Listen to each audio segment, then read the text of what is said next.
Good morning, Brad. How you doing today? I'm doing good, Jamie. How are you? We're doing all right.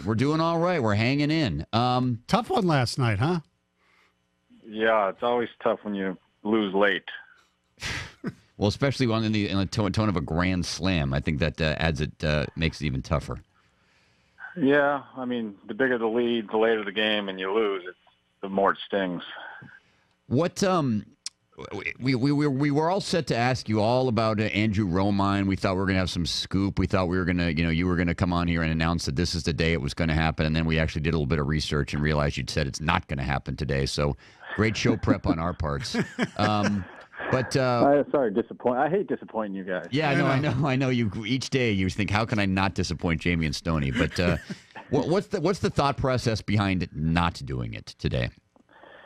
I mean, I kind of, my gut tells me I don't want to put a big circus tent over this. We still got to win baseball games, and I just feel like with a week and a half to go, it's a little bit soon. I would have preferred that we were at home to finish the season, and maybe the last game of the season we do it kind of similar to the way Phil Garner did it with Shane Halter back in 2000.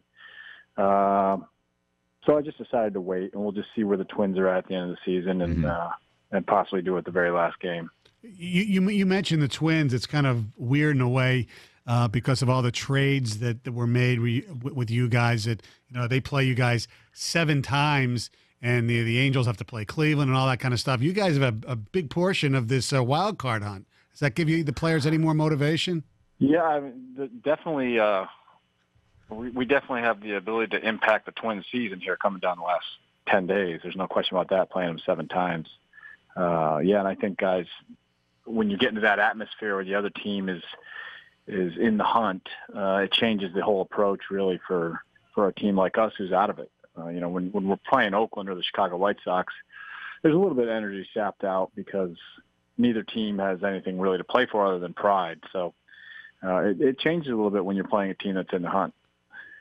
Hey, I was looking at Twitter last night. John Morosi, the baseball guy from Fox, who worked here for many years for the Free Press, was talking to Ian Kinsler, and he said that Kinsler acknowledged that his focus drifted amid losing in 2017. And honestly, I think that's human. I wouldn't blame him at all. I know some people would jump on him and say, oh, come on, you got to play every single game.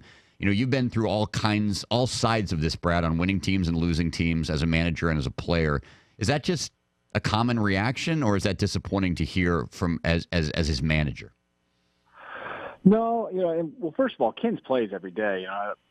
That's if he says it drifted due to losing, I understand it, but he goes out there and posts every day. And I think more than anything, Kins wants to win.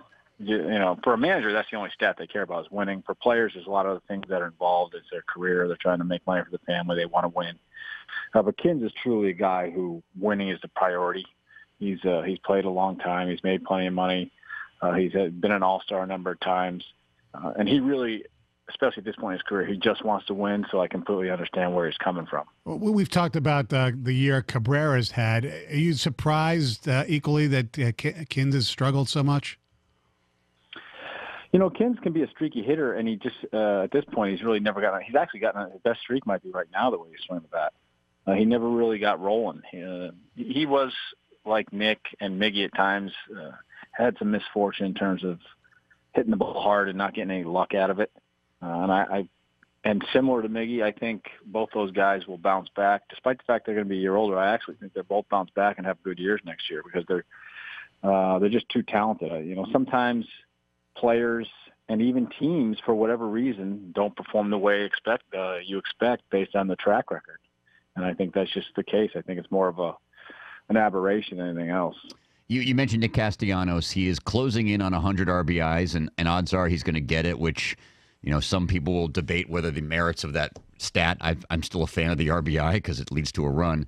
But a lot of his other numbers, they're about the same as last year when he was having a very good offensive year before he went down with the injury in August.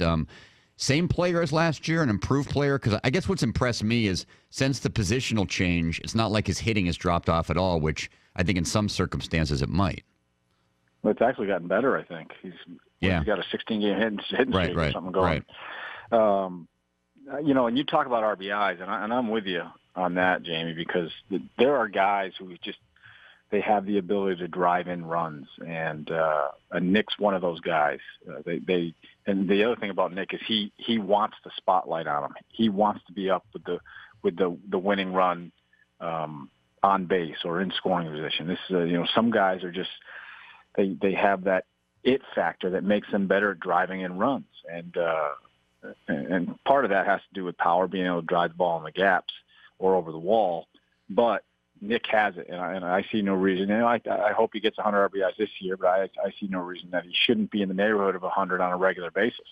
Last night, Alex Gordon hit a home run to officially make this year the year with the most home runs in baseball. We've talked about it with you before, but is it the ball? Is it the launch angle? Jamie was even suggesting that, who knows, maybe there's some... I wasn't suggesting. All I was saying is I don't want to put my head in the sand and say, oh, gee, that's weird that's happened again, even though I know Brad can't touch that, so I'm not asking him to touch that. No, but do you think there is a reason for why this happened this year? It happened last year, too, didn't it? Yeah, it keeps. Yeah, well, yeah. There's been a steady progression, but how about in the last decade? It's gone up so much. I don't know. My theory is, and I don't know about the ball, if that's a factor. It could be, but I certainly have no proof that it is.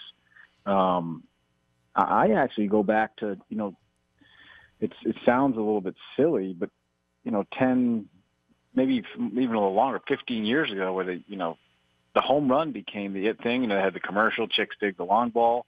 The analytics started saying how valuable home runs are compared to singles, and how valuable extra base hits are. And I just think kids tried to emulate what they were seeing on TV. They wanted to hit home runs. They started swinging for the fences. And 10, 15 years later, you're kind of seeing the results of that. And you're seeing the swing for the fences causing more strikeouts to go with it. So I just think it's kind of been the evolution of the game. Home runs were the thing to do. They're more valuable. They're sexier. And now the kids that were 12 years old watching these commercials, watching guys hit home runs, have been doing that for years. They've been training themselves to do it, and they're reaching the big leagues. As a manager, do you think it's good for the game, or do you like it maybe more balanced? Well, I love home runs as a manager if they're hit by my team. But unfortunately, you've seen a lot go the other way this year. Yeah, I'll be honest with you. I don't like the strikeouts. I just think at some point there's got to be more pressure put on the defense. And to do that, you got to put balls in play. So I don't like the strikeouts. I do like, I think the home runs are good for the game. I think fans like home runs.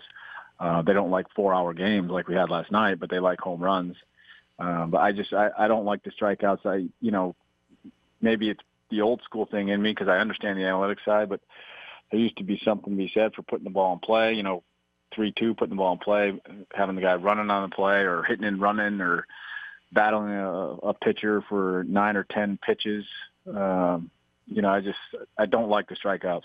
It's interesting, too, because you make a great point. I'm thinking about the guys who are the league leaders in batting average. Altuve leads with 348, and he's got 24 bombs this year. You don't really see the Tony Gwynn or the Ichiro coming up through the system, right? The guy who just, gets on base every single time but doesn't ever really hit for too much power. No, yeah, the kind of the slap hitting leadoff type hitter is, that can steal bases. It's not really it's not very popular at all. The guy, I'm trying to think of someone when I played, that Juan Pierre was that type of guy who you wanted to get on base at the top of the lineup and steal some bases, and you didn't care. They used to teach these guys with speed to hit the ball on the ground and just get on first, and that is not how it works anymore. Now it's hit the ball in the air, get it in the gaps, get it over the wall. And if you end up with a single, great, but don't steal too much because we want the next guy to hit the ball over the wall. If you are a betting man, which I know you're not, who's gonna play in the World Series? It'd be tough to bet against the Indians right now.